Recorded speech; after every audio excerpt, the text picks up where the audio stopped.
How's everybody doing this morning? I need some more excitement in the audience. How's everybody doing this morning? Excellent. So this is a very interesting topic about localization and monetization of content. As I travel a lot, I look at a lot of exports of movies and TV shows across the globe, and I often wonder how it all works.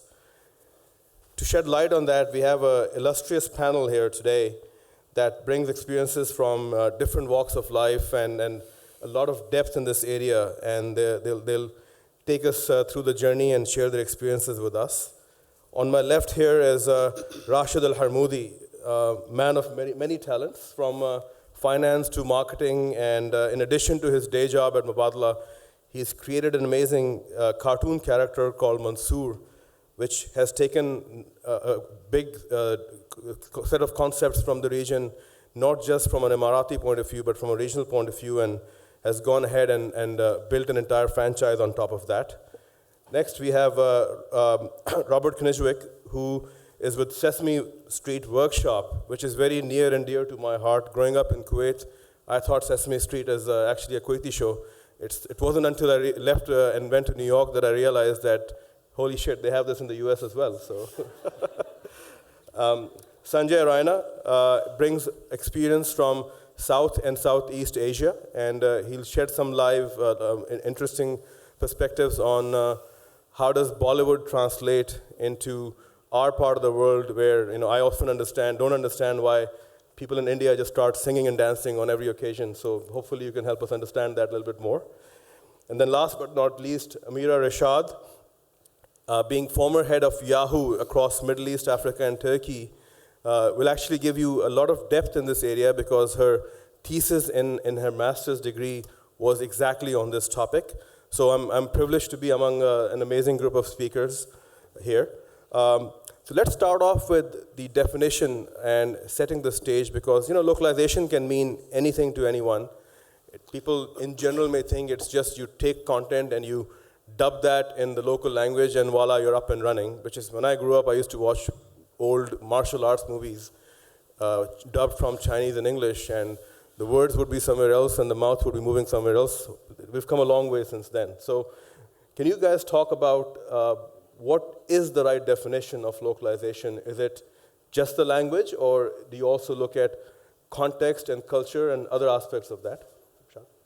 Yeah, thank you for the introduction.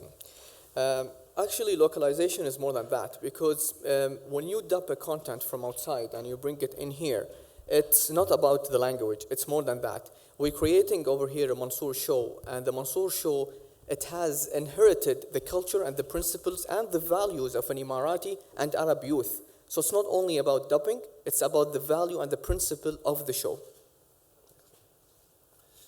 Localization.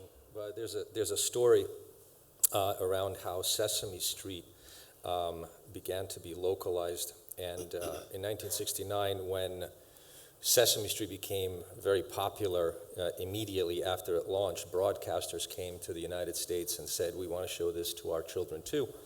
And our founder said, well, that's not really appropriate, because children learn in a context of culture. And you really cannot simply dub the American show and show it to your kids. What you really need to do is create your own version of this, because children, learn in the language of their mother, and there are cultural cues that they learn from. So, we've taken the position that localization means really recreating the content in a way that is appropriate, but also that really uses the talent, the local writers, producers, and directors that create that content. Because otherwise, certainly we distribute Sesame Street programming throughout the world in 150 countries, but there are also 32 countries that create their own version of Sesame Street with local characters, with local curriculum, and local educational goals that we're trying to achieve. So for us, it is a very important aspect, particularly when you talk about children's, preschool children. because that is a very sensitive and a very critical age. And dubbed content, in our opinion, is not as appropriate as locally produced content. Thank you. Well, let's look at it from a business perspective. It's a very good word, localization, but when you start drawing your grid on a television station, it's finally coming to the fact, do I have viewers for what I localize, and will I get monetized for what I localize? So let's keep a hand on the heart and be very clear about that. Our dream is to localize a lot, but unfortunately, there is no money to back up that dream. So what now normally happens is, in the current context of localization, there's a lot of money trading which happens. So you get a format from US, be it an American Idol or an X Factor or Big Brother, Small Brother, whatever there is. You kind of get a cost, you go to an advertiser, he puts monies on it, that's localization. That works very well for television stations because it gives them a percentage bump on their cost. That's just base. arbitrage. That's not That's really arbitrage, localization. exactly. So are there any efforts beyond that? I haven't seen much. I'm told there was once a Simpsons which was kind of localized, but the guy wouldn't drink beer and he wouldn't swear. So there goes localization. One has to be very sure on the P&L and the balance sheet what I can afford to localize and what I cannot afford to localize. We also wear in Fox another hat, which is, and this is not a spiel, but we run National Geographic Abu Dhabi, the channel, which we are very so proud of. It's a completely dubbed Arabic channel, the first of its kind in the world, and a free-to-air product. And I have seen that localization works far better because you're married to a grid. You want to localize because you have a certain programming to kind of expose. And there is some money which comes on it. We have a couple of programs that we did last year, and we didn't laugh away to the bank, but we didn't make any losses. And as I'm talking now, we have brilliant programming coming up on airports, Dubai airports, maybe Abu Dhabi airport very soon. For us, that is a very pertinent localization. If you go to the entertainment field, most of the localization that's happening today, unfortunately, revolves around formats. And that's money trading or arbitrage, as you said. But that's where it is. So it's just about money for you? It's money. Yeah. I mean, I would be a fool if I say it's not about money. I'm just messing with you. Yeah. Please go ahead.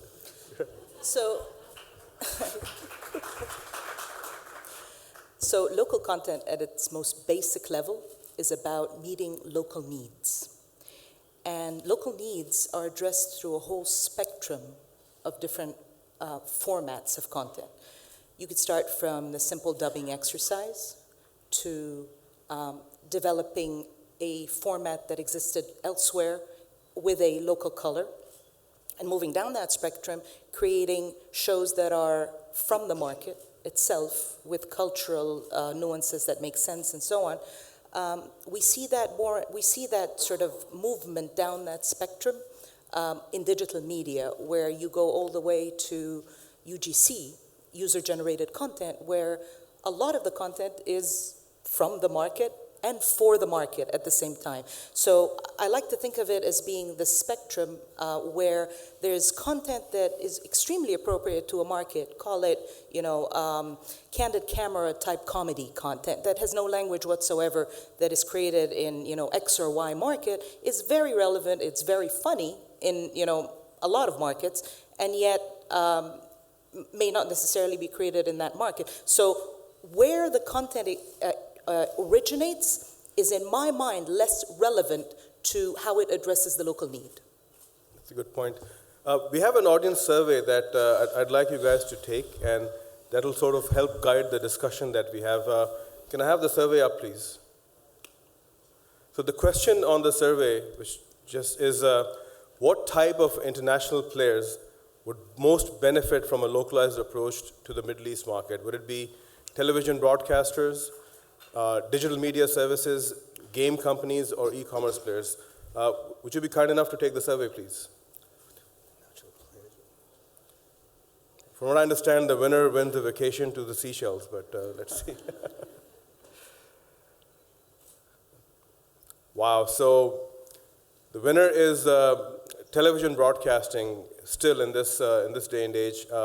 40% of you think that television broadcasting is where the money and the future is. But interestingly, right after that is digital media services, so we should definitely talk about how localization means on digital media, and then we go into commerce and game companies. So thank you very much for taking the survey. So Sanjay and Robert, you gave us some interesting thoughts around monetization, economics, and the underlying motivation. How does a company decide which content is worthy of localization? How do you know whether this will work or not work? 'Cause I remember in New York, there's a television sitcom called Seinfeld, which is really funny for New Yorkers. Yeah, that's right. And they aired that in Germany in the German language, and everybody just looked at it and like, what is this guy talking about? They didn't understand it. Yeah. So how do you decide as a company what content to localize? To be very honest, the scripted shows was more a hit and trial method. You saw what is working in the West, US, or maybe some of the telenovela stuff, and then you decided one fine day, maybe the nuances can work in this part of the world. I remember way back in mid-2000, when I was working in India, Ugly Betty became Jassi Koi Nahi. I mean, it was a localized version. And it made tons of money. The station did well, Sony Entertainment Network.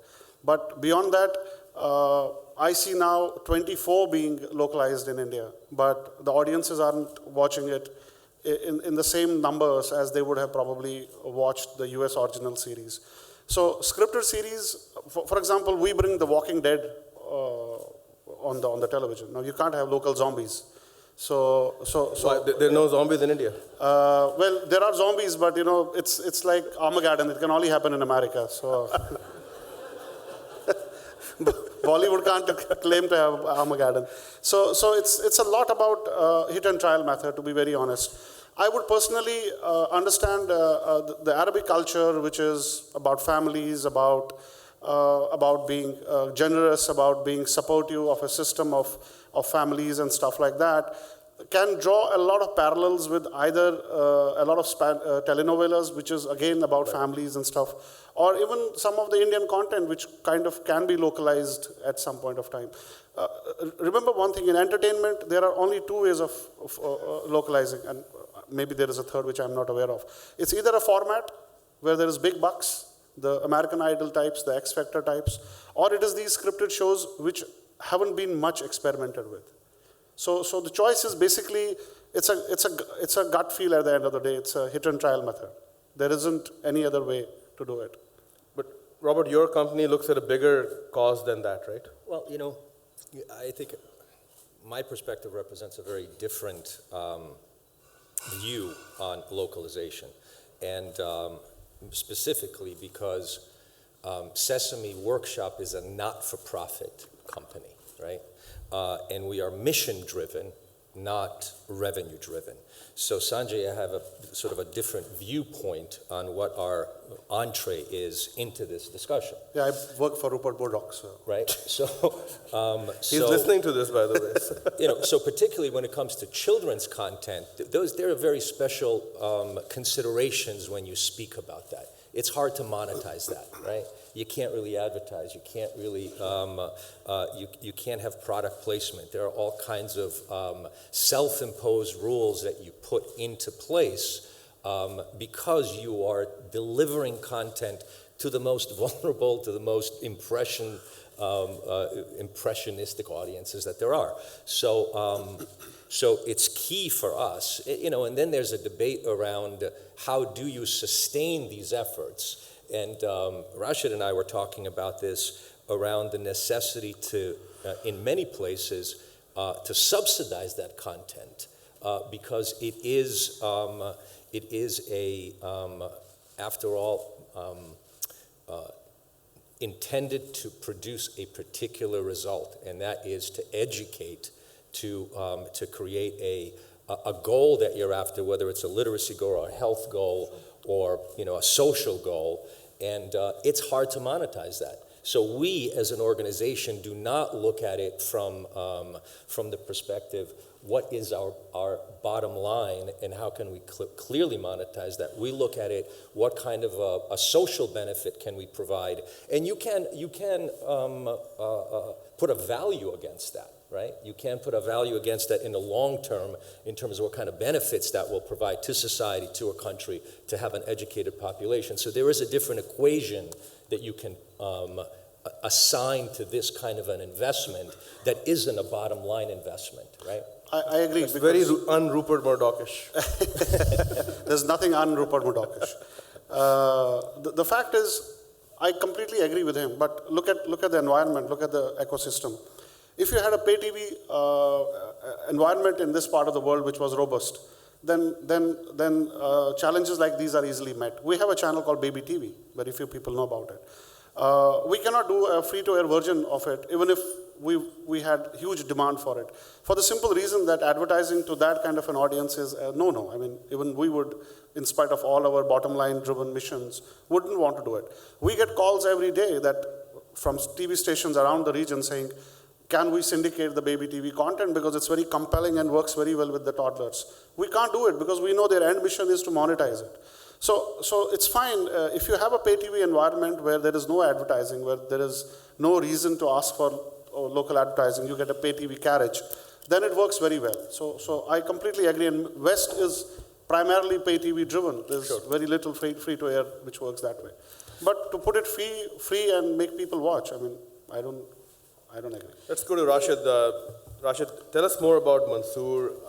How did you come up with the idea, and what's the geographical scope that you see of Mansoor, and what's the role of these global partnerships that you have that play in it? Sure.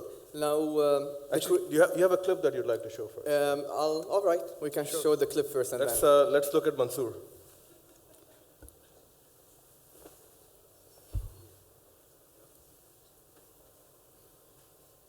That's definitely not Mansoor. Here.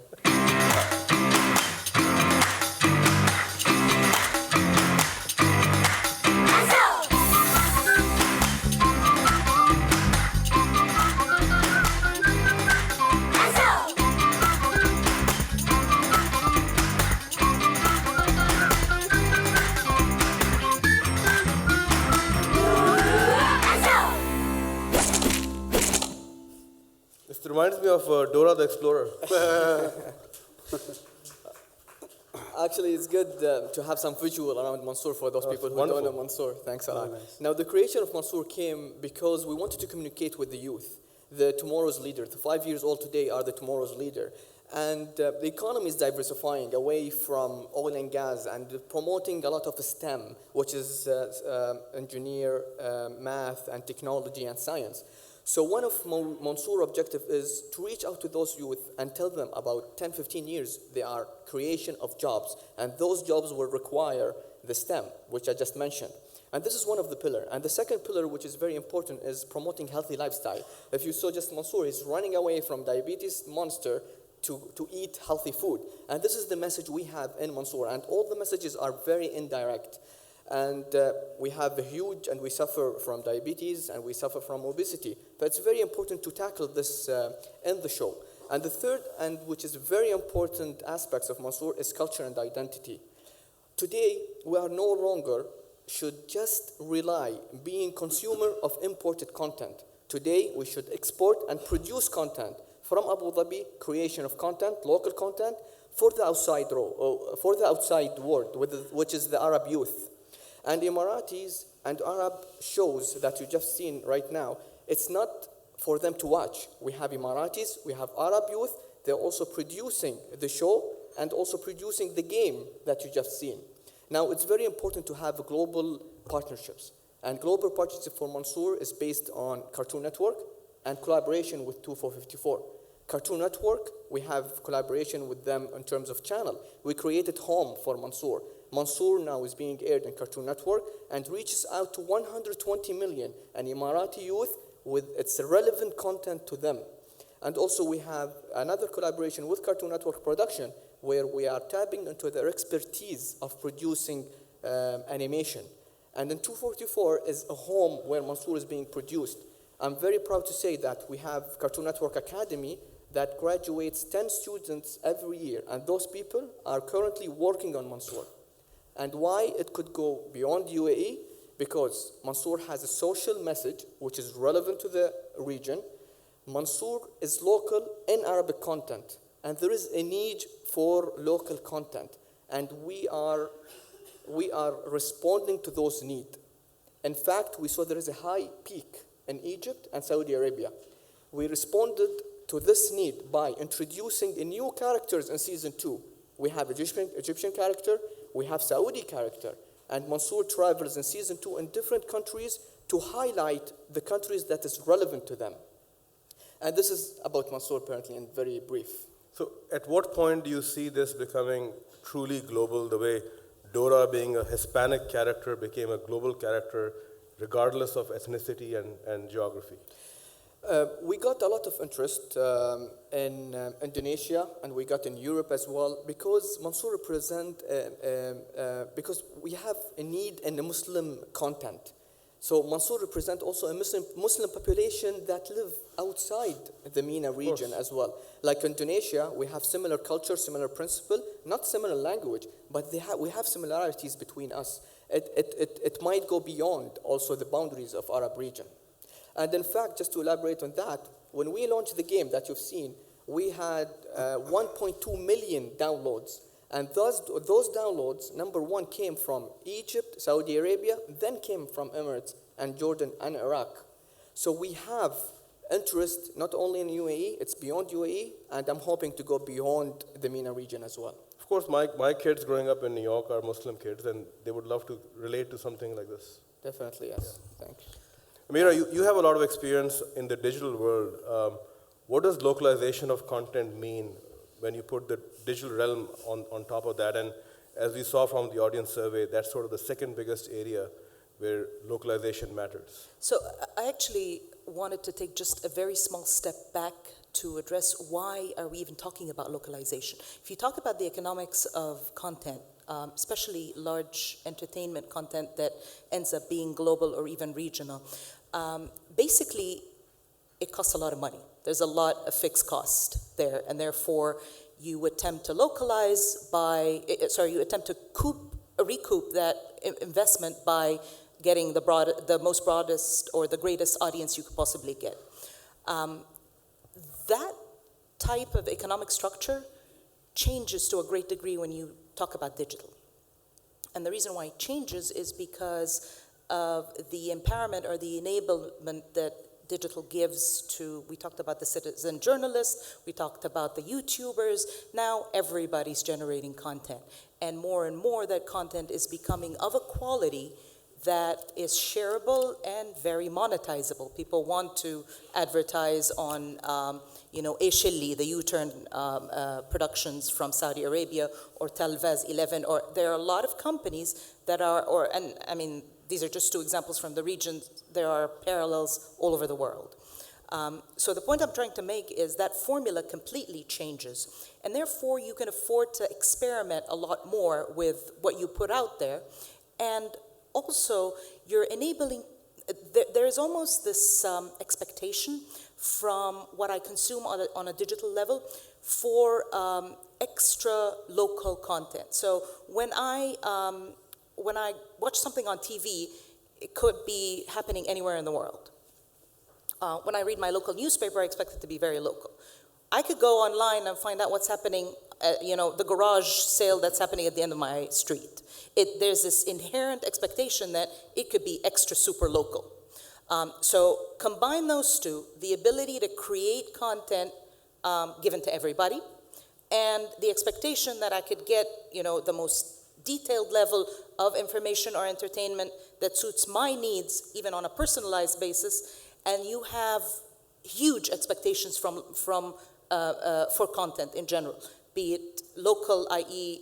on a country level, or down to my street level, basically. And if anybody with a cell phone can produce a movie, they can produce 5, 6, 7, 8 of them in any language they want, and it's a completely new world, basically, and those economics are gonna completely change what we see in terms of the percentage of content that is emerging from the traditional hubs, the scale hubs, and from elsewhere. That's a very good point. We'll take a few questions from the audience, and then I'll come back. Yes, sir.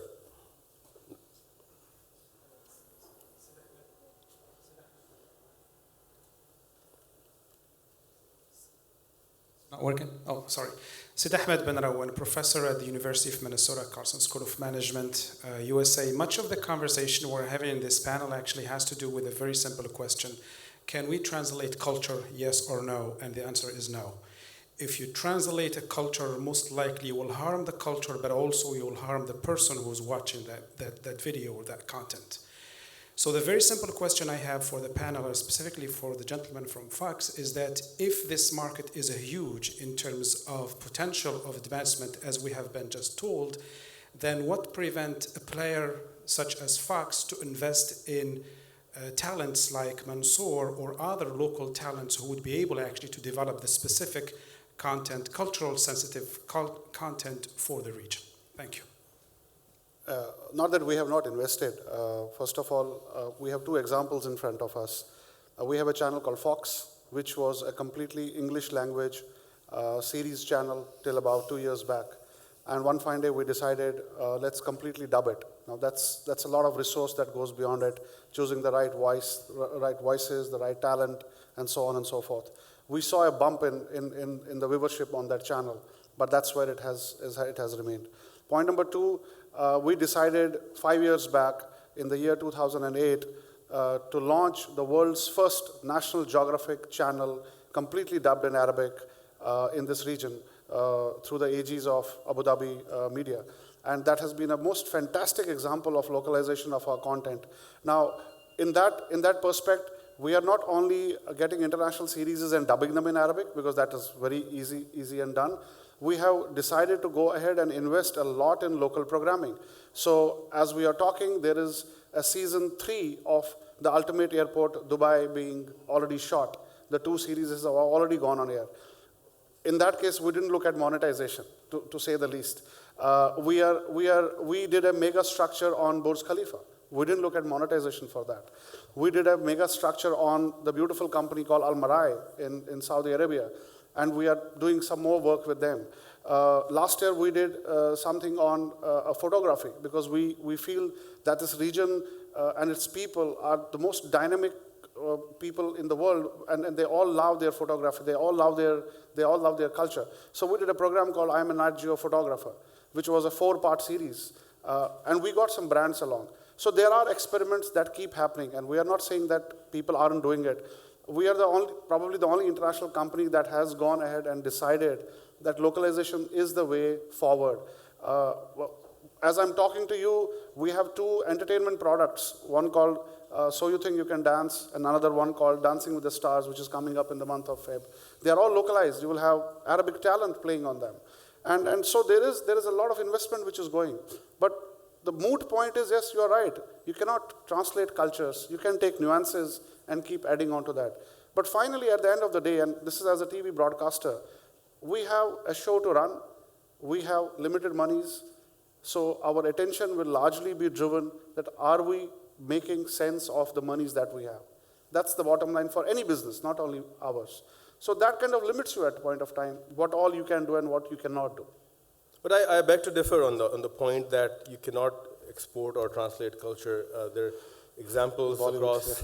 Well, Bollywood is one. There are a lot of these amazing Turkish shows that are being translated across the globe in multiple languages. In the US, there are all these Hispanic telenovelas that have done really well. Yeah. So there are good examples of where you've taken one culture.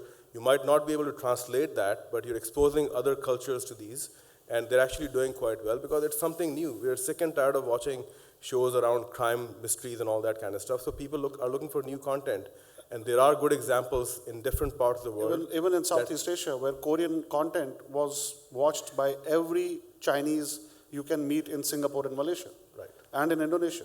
So the Korean dramas have become a rage in that part of the world. And Turkish dramas, I was in Istanbul last year, and the joke is, went to a hotel lobby, and the general manager came down and said, "Are you here to buy content?" I said, "No." But because everybody is now running to Turkey and you look like somebody with money, that's probably why. Yeah. So that's good, actually. So that's the amount of Turkish dramas that are working in this region. Yeah. Sure. Professor, you have very good questions, so let's have another one. Yeah, I'm directing my question to my friend or my colleague, Mr. Rashad. شكرا تفضل. Okay, what you are doing is Are very we good. not your friends? No, you will leave me after a few days. As a matter of fact, you have a very, very ambitious, project, and you need support not only from the 2454. You need support from all cultural and media innovation institutions. Thank you. Okay, but I have a question about you're moving, the production from Emirates to Egypt and to Saudi Arabia. We know that there are some differences between cultures, and there are also some differences within cultures. And I don't know if you are going to control your work from here in Egypt and Saudi Arabia, or you just leave the production and everything for them. No. Thank you. Thank you for your question. I agree with you. There is some differences between culture among each other, but Mansour will never lose its identity as an Emirati cartoon. So Mansour will always remain an Emirati with his kandora, with his ghatra, even though if he travels along to Egypt or Saudi Arabia or a different country. In general, Mansour delivers one social message, and this social message is relevant to the whole MENA region, which is career diversity, healthy lifestyle, and culture and identity. By saying culture and identity, I mean creating local content with principles and values in Mansour. I hope I answered your question. We can also take questions on iPads if anybody has those, but I like to do it in person. So, other questions in the audience? Okay, so I have another one for you guys. We talked about economics and monetization as one of the key drivers, but what other challenges do you see in localization? Is scale an issue, or finding the right resources? What other challenges do you guys see? To the panel. Well, there is, again, from a preschool children's television perspective, right? There is a capacity issue as well. One of the things that, and to answer one of your questions, we've taken the position with the new version of Iftaya Simsim, which you all know, is that it will be a GCC program, that it will be produced here in Abu Dhabi, but it will reflect the entire GCC. And like Mansour, the issues are common. Health and healthy lifestyles, and the educators, as they describe to us, the need to produce programming in classical Arabic, which is applicable across the entire region. Now, we've taken the position that we need to bring in all of the local talent. So somebody made the suggestion, but we are in fact currently employing a company called Lamtara, which is a local animation company that produced this amazing show called Frige, to actually contribute to our production of Iftaya Simsim. Blink Studios, a company here in Abu Dhabi that's also recently produced a program for the region. We're looking at bringing in talent and training that talent in how to focus their skills on specifically educational programming for young children. So that is part of the effort as well, to employ as many local creative talents in this process as possible, so that the capacity can be built and more content can be created here locally. Because as I see it, there's a lot of pipes being built in the Middle East, 450 channels, digital platforms, but not enough content is being produced locally in Arabic to fill those pipes. And what we are trying to do is create an environment where there will be more local content developed here and less need for imported content from abroad. Amira, I have a question for you. Take the context of digital and this whole generation of millennials that's growing up across the globe. I see more similarities amongst them than our generation. They're all growing up with Instagram, YouTube, WhatsApp, talking to each other across the globe. Will localization matter to them as they grow up, or will the need for localization of content be minimized? I actually think that this generation of millennials that has grown up with the international, basically seamless environment where they experience the same culture almost instantaneously as anybody else in the world, has developed a broader bandwidth for these kids. I mean, I see it with my kids. He's sitting there with an iPad, his laptop. He's actually doing a class project with headphones, and 3 or 4 people are conferencing, and there are so many things happening, and I just get overwhelmed. I really do. But it's second nature to them. So I think in my mind, and the research that we've also seen tells us that they are combining the best of both worlds. They are living in this culture. They are living in the Middle East. They speak the language not as well as we would want them to, and hence programs like what you just talked about. They are definitely affected by the culture. They're definitely affected by the religion and so on. But at the same time, they're living and breathing everything that everybody else is. So it is a sort of an overwhelming proposition that we all suddenly have to deal with. But I think they're more than capable of juggling that. It is our role, though, in this region to make sure that they're getting exposed to everything we want them to be exposed to.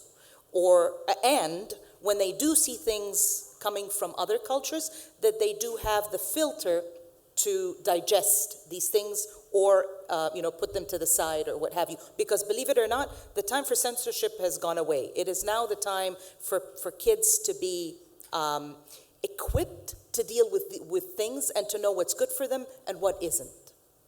I'm envious if you sound like I'm raising a couple of duffers in New York. I think the kids here have definitely a lot more exposure.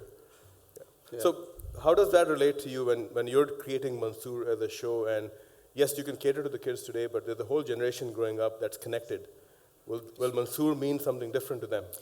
Yes, actually, Mansoor cartoon is not only about animation, because you go through a production phase, like it takes 14 months, and you air Mansoor on TV for 1 month, 2 months. So you should also target kids wherever they are, as whether they are in digital media, whether it's game development, whether they're social media.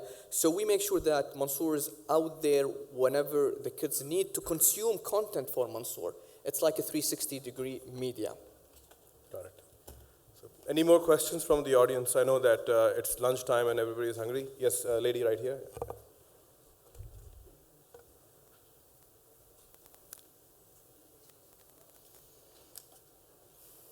Hello.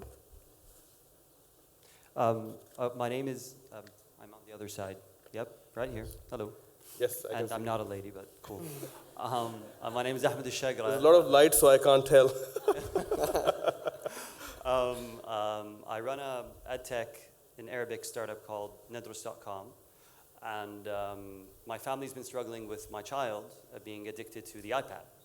That applies to both my nieces, most of our younger generation family members. So I have basically 2 questions for the panel.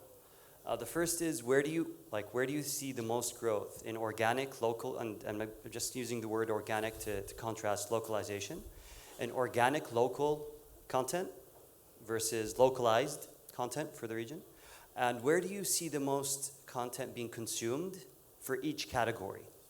Like, do you see it being digital online, like in online YouTube, et cetera, or in linear delivery mechanisms, which, just to clarify, I do consider TV, even if it's interactive, like some of the devices that Sadat are making, is still considered linear.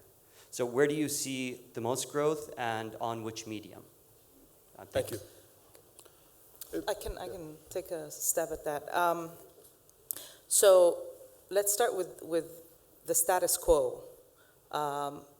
We need a lot of organic content in Arabic. It just is nowhere near the consumption in any format that Arabic speakers the level of consumption that Arabic speakers are capable of consuming. The content is but a small fraction of that. So there is the need.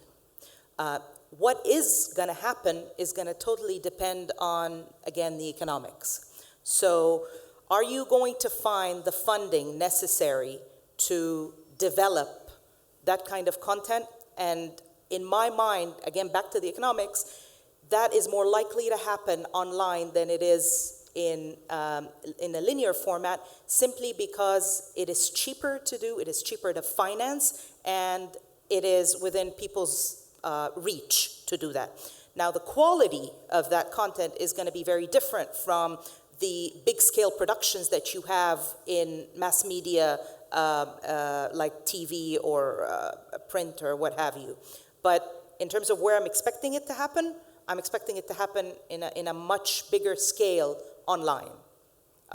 So that's my response. Great. Let's take the last question, lady right here.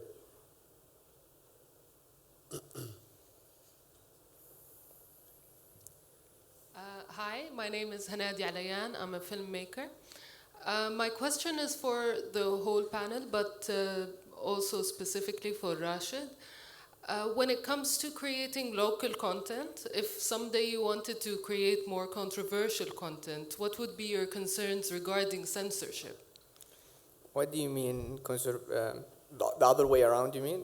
Like if I want to create content for international? No, not only for international. I understand the content for kids is usually very politically correct, but if you wanted to create other content, a show for adults, let's say. Yeah. So Desperate Housewives. For instance. Actually, the reason why Mansoor was created is because there was a need in the industry. The need was industry because like the economy is diversifying and we wanted to target the kids. That the whole idea of creating cartoon was to just direct those kids who are 5 years old today for the workforce that we're creating in this industry. I don't see myself creating content for adult at this moment. I'm focusing more on Mansoor and try to export Mansoor beyond the Arab region to export content from Abu Dhabi with Arab identity and culture. Actually, you know, Fox has a lot of inappropriate content, so why don't you talk about... Well, there is no formal censorship in this region, so we kind of can get away with Simpsons. Though when the Simpsons comes to my house, I get very agitated because I don't like that language, but you know, at the end of the day, that's what people watch. There is no formal censorship here, but you know, it's all self-censored. We censor our own shows depending upon our local sensibilities, and we have people who are from this region who are determined kind of to look at that all the time and see that any inappropriate content goes away. But I guess that's a different topic altogether. I mean, what you censor on linear, it's all available on OTT and everywhere else. So you're just kind of hoodwinking yourself and nobody else. Thank you very much. Our time is up. Please give them a big hand. Thank you.